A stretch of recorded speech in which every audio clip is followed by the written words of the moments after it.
Welcome back to Kevjet the podcast. We're season 5, and we've got the one and only Cari Roy back with us. Welcome. Thank you so much. So Cari is, if you've not followed Kevjet, but I'm sure everybody listening right now has, Cari, this is your 3rd appearance on Kevjet, isn't it? Yay! So Yay! we can't start a new season without having Cari on board now. So I was in touch with Cari and I said, you have to come on. We're starting season 5 and it's the Halloween edition. Yay!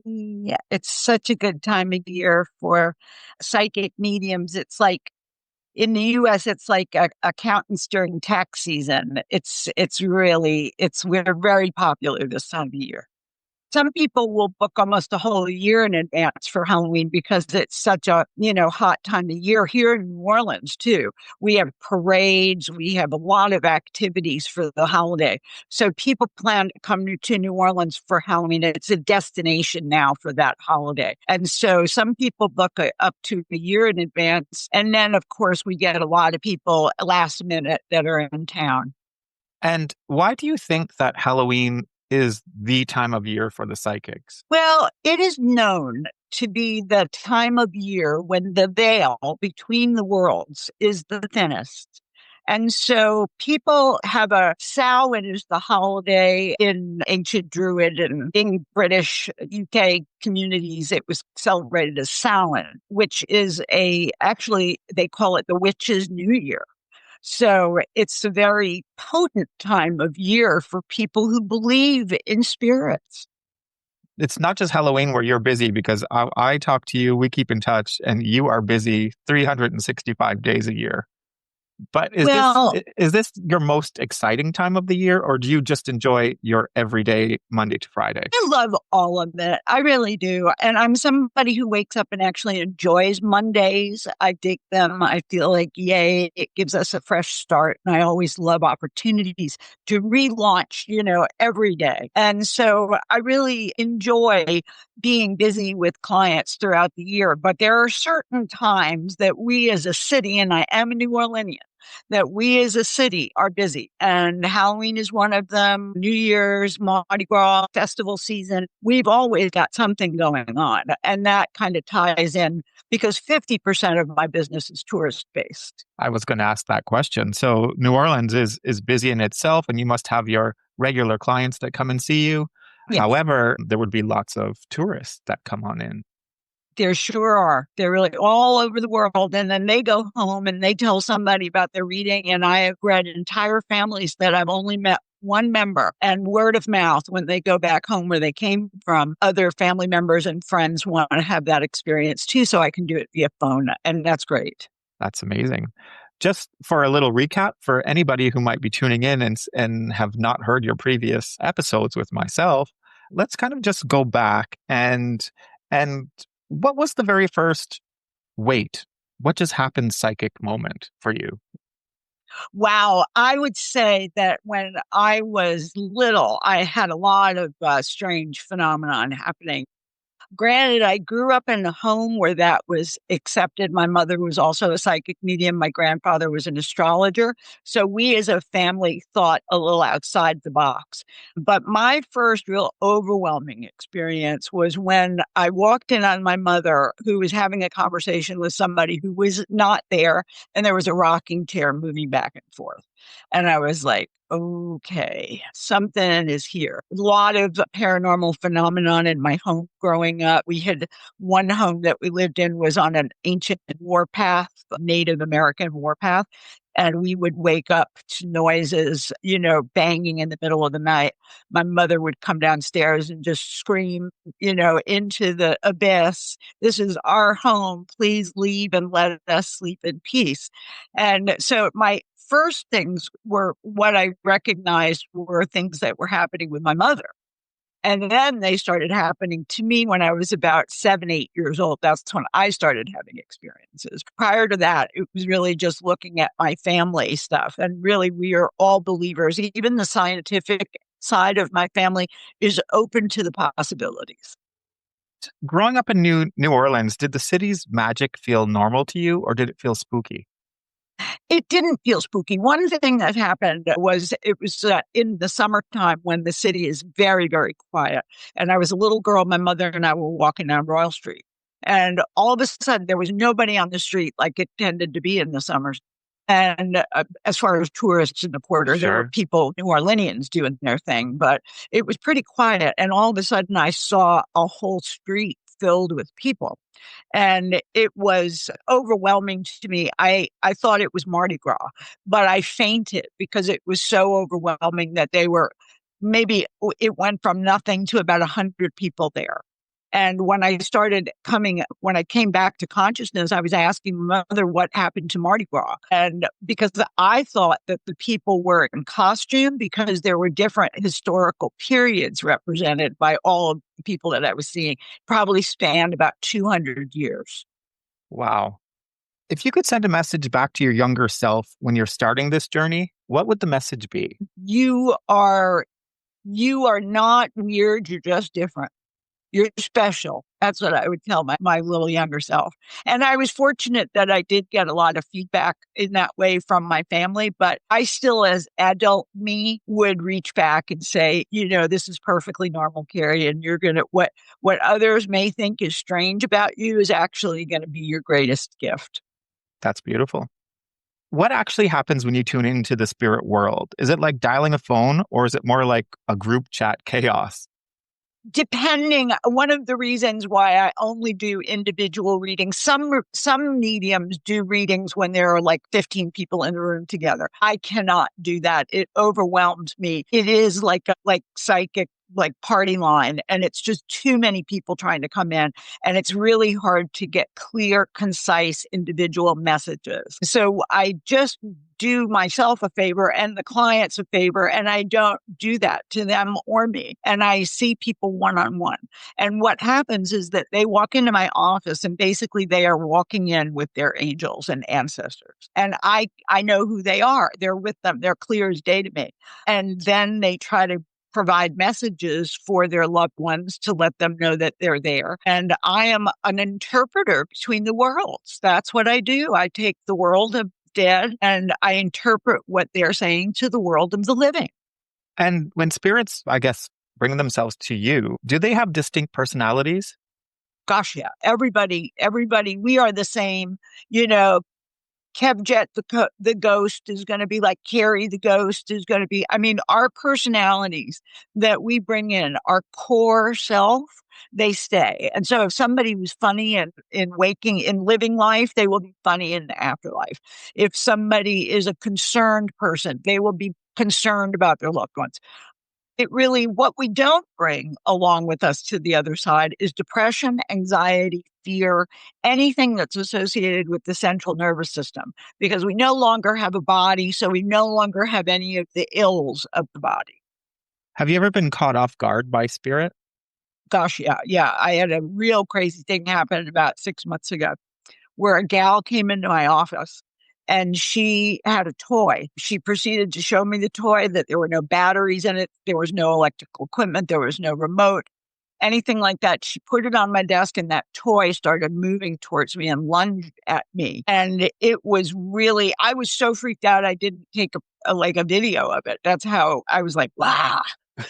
I've seen physical apparitions and manifestations before, but this was just unlike anything that I had ever seen. And the woman and I just sat there and I knew exactly who it was that was doing that. I was like, oh, that's your father-in-law doing that, or the person, I can't recall at the time, but I knew who the person was. And we tried to reason with it and we were able to get yes or no answers from it by asking it to move or stay still, so that it was no way that was any kind of shenanigans. That was pure paranormal information that was coming from that, an activity. Wow. What's the funniest or most unexpected message that you've ever had to deliver? Boy, let me think about that. I mean, over the years.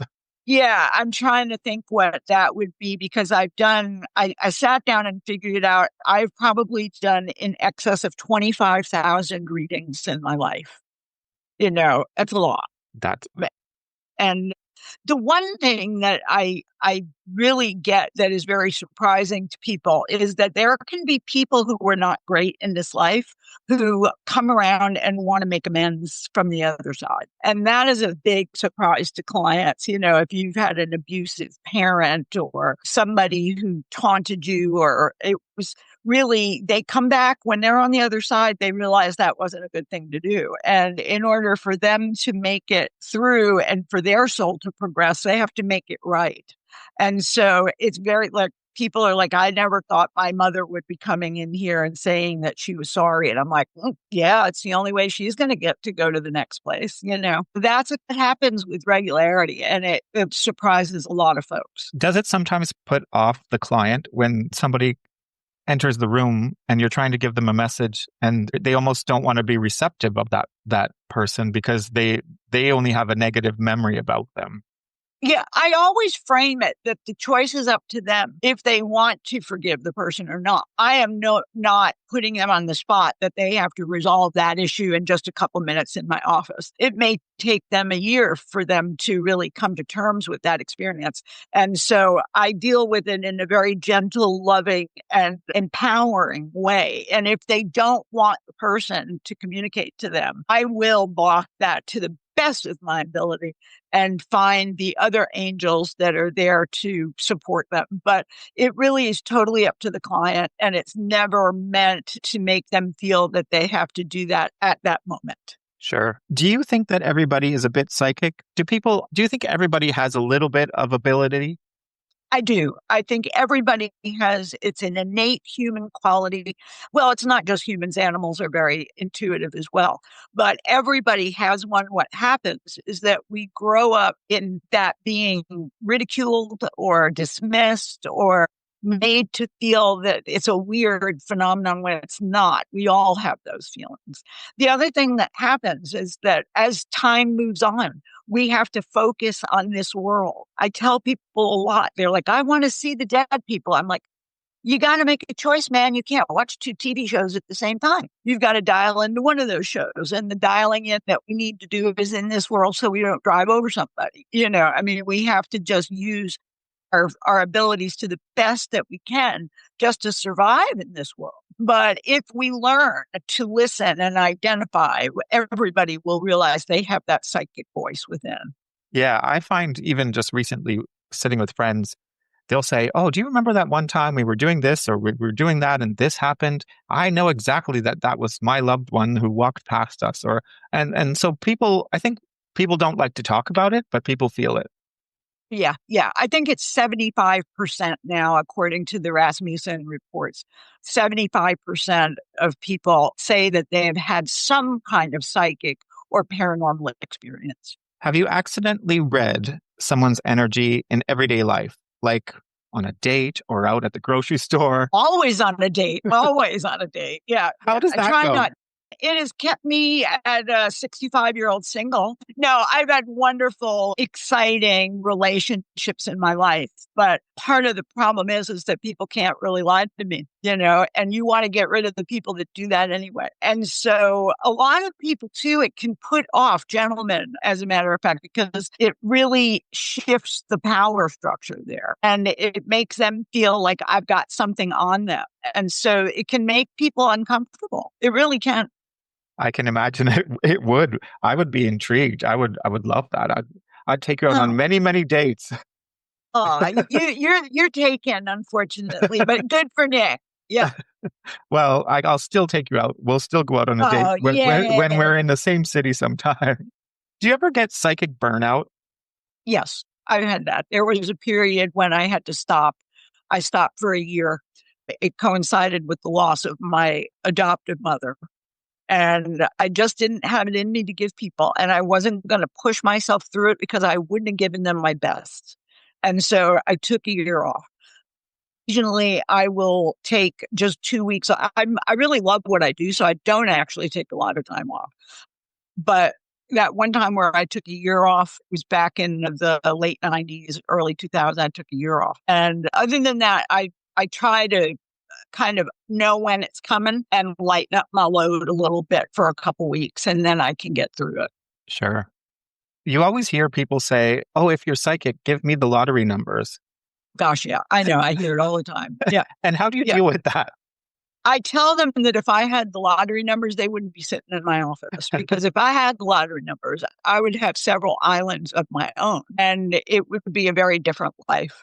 When I was coming up, I was told that we're not allowed to use it for those things, that you can't be frivolous with it. Not that winning the lottery is frivolous, but that it is more meant as a tool to help others than it is to help yourself. Sure, that makes total sense. What's one reading or a moment that's completely blown your mind over the years? Do you have one moment? I've had many moments actually where I've sat in my office and closed the door and just cried tears of gratitude that I was able to connect with somebody and help them through something really terrible. One of the worst, well, there have been a couple of them, but one of the more challenging ones was a gentleman that came into my office, big strapping guy, was a firefighter, worked all of these extra shifts, all of this stuff. He was exhausted. And as a result of that, he had his kid in an area where the area got too hot and the child died because he was so exhausted he fell asleep and the child passed. He was okay. He was a grown man, but the child passed. And it was a young, maybe 2, 3 year old kid. And it was the hardest this man was, he did not do that. He was a good man who had saved many lives up to that point. And it was a cruel twist of fate that happened to him. But I knew in his heart, he did not do that intentionally. Anybody, it could have happened to anybody. It just so happened to him. And so what I was able to do is I was able to tell him who his son was with. I was able to give him an understanding that I think that children that pass are angels. I don't think that they're human. I think that they are part angel. And they come here, they slip through like a naughty angel might just to come in, and then they realize, oop, I got to go. And so what they do is they come in and they move us forward. They help us become our best self through the tragedies, through the troubles. It allows us to build that hope and faith and understanding and trust that is essential to be a human being. I love that description. That's beautiful. Thank you. Have you ever had a message from a spirit that's changed your life direction? Well, becoming a psychic probably was urged on. My mother had passed before I became a professional psychic. She didn't get a chance to actually see me take what she gave to me and grow it into something that I would hope that she's proud of. But it really, my mother let me know that this was what I was supposed to do professionally. She let me know that from the other side. I was warned about Katrina being the water event that it ended up being, and that changed what I did. I would have stayed and I didn't. I closed my eyes and asked my mother what I should do. And I saw a vision of her swimming to me underwater. And so I was like, no, we're getting out of there. We are packing up and going. I listen to my intuition as much as I can. Sometimes things slip through, and I've got an ego and strong will like other people do. So I don't always take the advice of my spirit, but it's always there to hear. Sure. Is there a myth about mediums that drives you crazy? Because of the nature of the business, there are some unscrupulous ones that are out there. And I've had to clean up messes by people who have no business doing this professionally. And because of that, recently there was a couple, I think, in Pennsylvania that just were arrested for bilking a client for something like $600,000.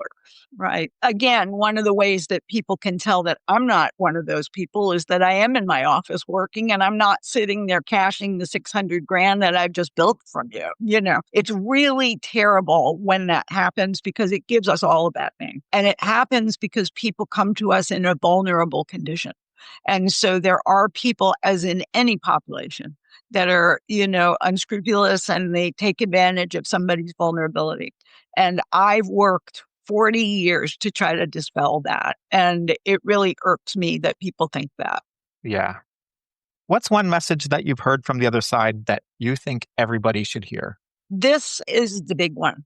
I mean, there's so many. I'm really toying with doing my medium book. I've done my intuitive book. I'm going to do my medium book next. But one of the things that we all need to know is that the greatest gift that you can give another human being is to die after them so they don't have to bury you. Every hurt that I've gone through because I had to say goodbye to a loved one, I would do it that way over again because they did not have to go through the grief that we through when we lose somebody.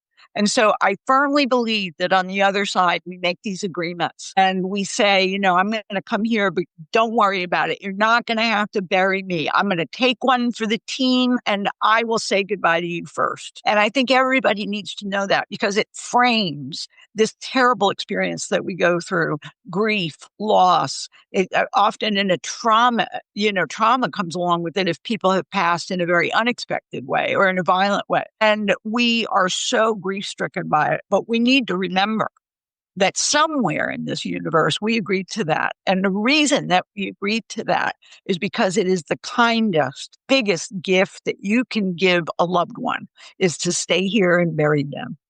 You talk about, I don't know if that makes sense. Yeah. it does. You talk about grief, Yeah. but I'm getting visions from a New Orleans funeral, which is a beautiful thing. Yes, it is. It And absolutely you guys is. just do it differently to the rest of the world. You do it in the most beautiful celebration. So when you're talking about grief, I can see sort of back here in the UK where people have that stiff upper lip and they don't talk about death and they don't cry and it's just a formality. I'm thinking about those great parades you have and the music and the celebration. Yeah, they're wonderful. And there is a moment of grief that we allow room for the grief when you are making the line to the cemetery. The music that's playing is a dirge, and that is you walk slow, and that's the time for weeping and wailing. And then when you get into the cemetery and you cut the body loose, as we say, because back then the coffins were tied to the back of the horse, drawn carriage, and they would lift it up and then they would cut that rope and it would slide into the mausoleum. It's when you cut that body loose that the celebration starts. That's when we know that the spirit is in a better place. We trust that that spirit is in an amazing place and we celebrate the life that they had here and we celebrate the spirit that it lives on. Working with spirits changed your view on what happens after death. Well, the biggest thing that changed my view of what happens after death was my own near-death experience. And that happened right after Katrina. And I really left and was in the processing part of being brought over to the other side. And some of the things that I saw, all of it, it's still so vivid to me. And each moment of it was poignant. Each moment I learned something. And the biggest thing that I learned is that when it's your time and you are standing in front of St. Peter at the pearly gates, he is only going to ask you one question. And that is if you were a giver or a taker. All of this dogma, all of this stuff that Leviticus, all this stuff that's put on us, the thou shalt nots, those are social orders. That is to maintain a civilized society that you don't kill people, that you don't. I mean, if you kill somebody, you are a taker. So you answer that question because you took the ultimate, you took somebody's life. But that is it. That was the only question they asked me. It wasn't where I went to church. It wasn't where if I had premarital sex. It wasn't any of the stuff that we're taught about. It really was Cari, and they asked me by name. Are you a giver or a taker? Wow. Boom. Yeah. I love that. Do you think spirits hang out together? Like, is there a cosmic happy hour that happens up there? Well, one of the things that I felt from the other side and what I've gained from experience of being a medium for all this time is that we're rarely ever alone on the other side. I personally think the reason that we reincarnate is because it's the only time that we really ever can have an individual experience. When you come into this body, you can just be you. You can close your eyes and you can forget there's anybody around you. Spirits always are around us. 24/7, we've got either a guide, an ancestor, an angel in our midst, but because I'm in the body, I can pretend that this is a solo venture. When in fact, when we are on this other side, it's very communal. Very, very, it's hard to describe. People don't understand what I mean by communal, but I mean, we are a unit when we're over there. We are all connected and it's just pure love. I love that. That's great to know. It's comforting to know. Yeah, we're never alone over there. So your loved ones aren't going to be alone. Yeah, I think people always think, oh gosh, so-and-so's passed away and I hope somebody is there to greet them and I hope that they have somebody there with them. You just think of them as being alone. Yeah, and they're never alone. And from the moment that they pass, even I've been with people that are dying, and I have felt and seen their angels come to get them. We aren't alone at the moment of our death either. A lot of people are like, especially during COVID, oh no, they died alone. I wasn't able to be there. No, they didn't. They had their angels. And if you have, and I know you have been Yeah, around people who are actively passing, it is not uncommon for them to start talking about their loved ones as though they are right there in the room with them because they are. yeah. And you often get family members who don't understand that part or haven't been explained that part. And they'd say, oh, well, it's the medication. No, no, no. It is the angels that are there. And you are now starting to switch on to that television instead of the television of life. Exactly. What's new and exciting happening with Cari Roy these days? Well, every morning I try to make it a splashy day. I like to get up and get dressed up and go out and meet and greet all the nice folks in my little Sesame Street of New Orleans. But I have a school, the New Orleans School of Psychic and Medium Development. I have been working on that. One of the problems is that I do so many individual readings that it's hard for me to take the time. I say that my book took 20 years. It did. I had the idea for that book 20 years ago, and I worked on it here and there when I could. And then towards the end of it, it only took a few months. But I mean, it was 20 years. And it's the same thing with my school, except I don't think that's going to take 20 years. But I'm actively working on that so that I can offer online classes. I have a series of workbooks that I'm in development with. And I'm also going to be launching next year a mentorship program, mystical mentorship. Wow, you're a busy lady. You never stop. Yay. No, no, no, no, no. You got plenty of time for that when you leave here. That's the truth. Is there anything exciting happening for Halloween in your world other than one-to-one readings? Well, for me, that's really what it is. Now, my partner lives in New York and he's coming to visit right after Halloween. So that'll Oh, be a nice. nice. I'll have my little break afterwards. There really is here. I mean, there's abundance of things to do. There are voodoo ceremonies, there are witch ceremonies. This is Halloween town. And I'm usually just so exhausted by working. I will work basically for the 2 weeks leading up to Halloween, I work every day. And so by the time Halloween hits, I'm lucky if I'm awake enough to give candy to the kids that come by trick or treating. There have been years where I just put a bowl out there and I'm like, you take what you need, hon. Yeah. But it's always, for a psychic medium, every day is Halloween. Of course, of course. It's last year, I think we spoke around this time as well. And I believe you were about to do a seance.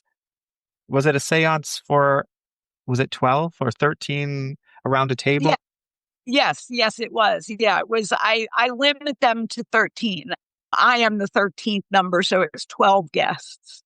And you do two seances, actually. You split it. Oh, no, I'm sorry. You do 24 people, but you split it and actually do two seances so that one group gets one. They're a group of 12. I make the 13th. And then the next one, the group of 12 gets it and they swap Right. so that everybody gets to have the experience. And how was that? Oh, it's great. Yeah. No, people are hungry to connect with spirit at this time of year, and the veil is the thinnest. So people that are looking for that connection are very, very apt to get it at this time of year. And so it just seances you can do any time of year, but they're extra busy at this time. Sure. I'm going to kind of go into a little bit of quick fire questions, but they're also quite interesting questions. So Yeah, let's just always. say, so coffee or tea, what fuels your psychic powers? Coffee, definitely. Espresso, a double. We just got a new little cappuccino machine in my office suite, and I hit that every morning for a macchiato. Lovely. So do spirits have a favorite holiday? It seems like a funny question, but do they appear more during certain holidays? Well, Halloween time for sure, but it really is connected to the spirit.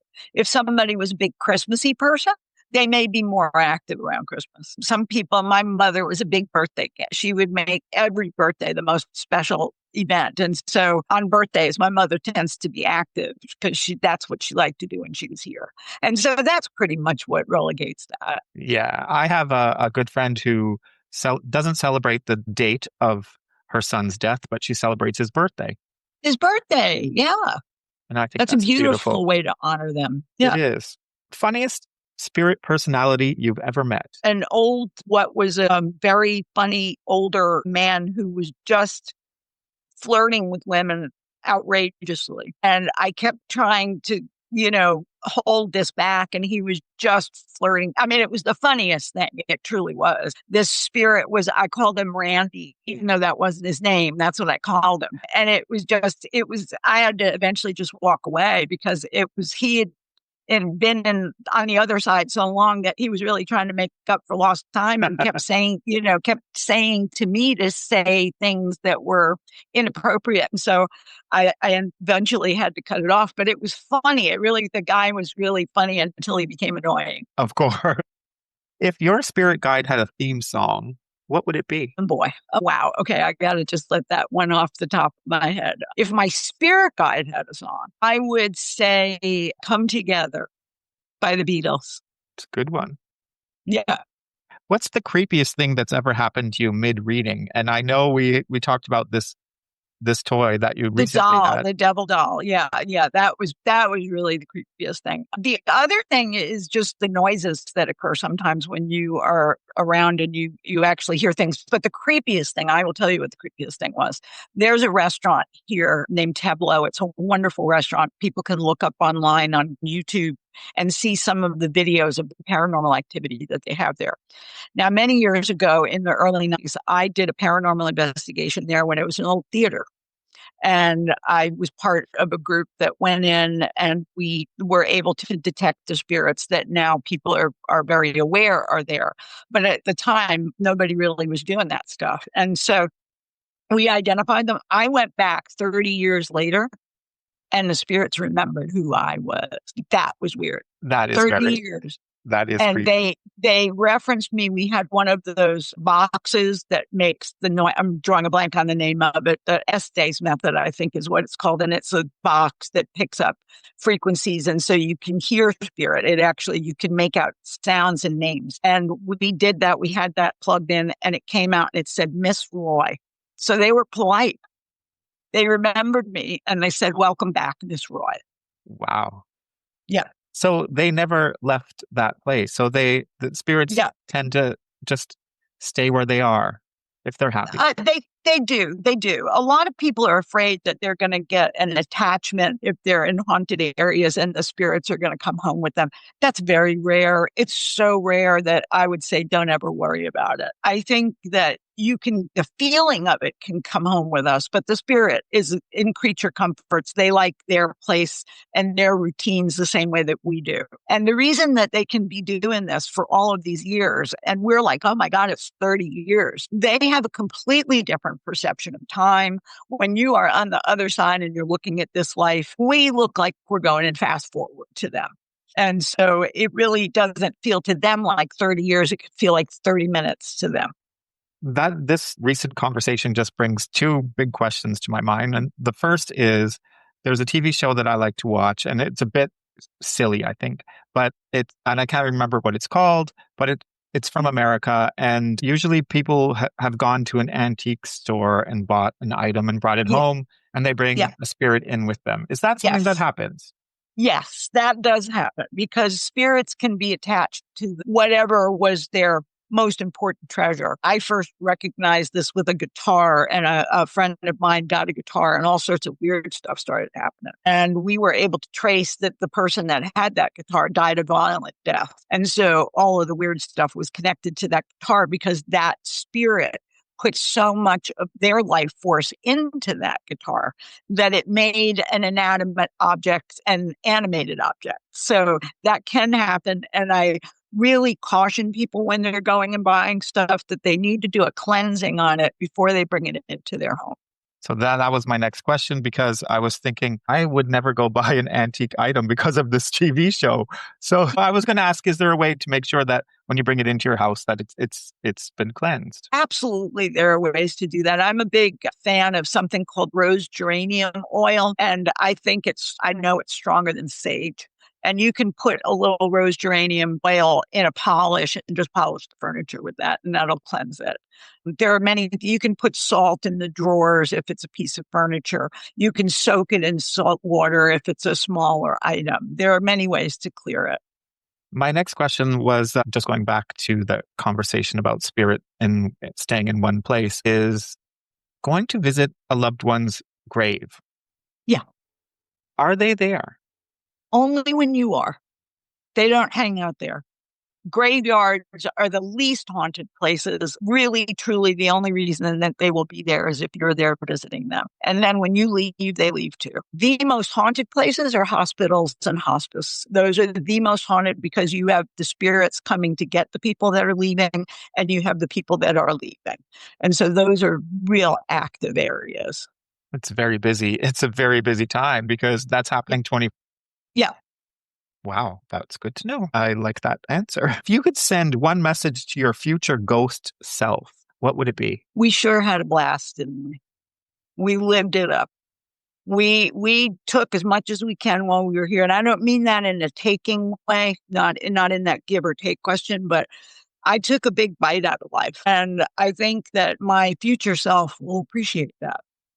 I agree. I know that about you. I know that about Yeah. myself, and I have that thought as well because just going through like health things myself, and I'm like, you know what? Yeah, If something were to happen, God, I've had a great time. absolutely. Absolutely. When I had my near death experience, the number one overwhelming feeling that I had about all of this is that it's a gift.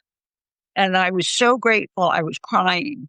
Someone in the room thought that that was because I was afraid of what I was seeing on the other side. It wasn't. I was crying tears of gratitude. I felt so fortunate for being able to have this experience. Definitely. That's exactly how I feel. I think that's how everybody should feel instead of feeling scared or regretting things. Yeah. Just be so grateful for what we've had. Yes. Yes. I think Absolutely. that's the best attitude. I love that. What's your favorite part about helping people connect with loved ones? That they are going to have some peace within their hearts because most of us, when we lose somebody, we think we should have been able to do something to keep them here. And so we overanalyze the last moments of somebody's life. We just really pick those things apart. And, that's just it's not a good thing for us to do to ourselves. It really isn't. And some of us get trapped in that. I've gone through extreme grief, and that may be one of the reasons why I'm able to lead other people through it.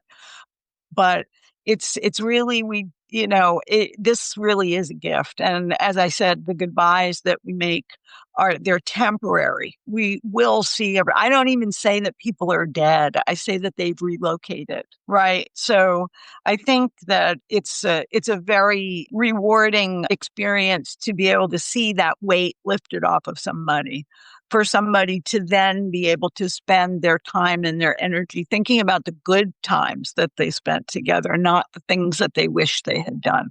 Exactly. What do you hope listeners will take away from your work or our conversation today? That it's actually life is okay. It's unfolding exactly as it should, no matter where you are in your process. I do believe that we joined into this voluntarily. So life is fluid and nothing is permanent, not even death. So wear the world like a loose garment. Be in the world, but not of the world.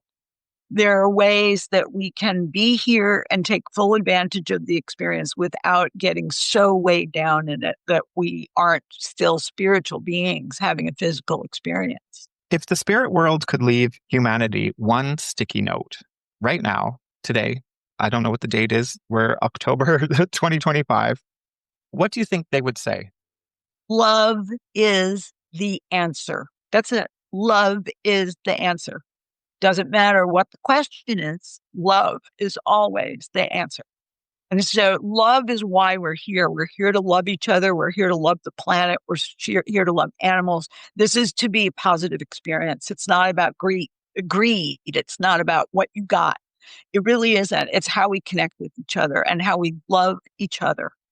And that's the most important thing. And I hope everybody gets that. I hope everybody gets that as well. And I think in this crazy world we live in at the moment, that is the most beautiful thing that we can say to listeners out there right now. Yay. I love everybody, and I know you're a lover too.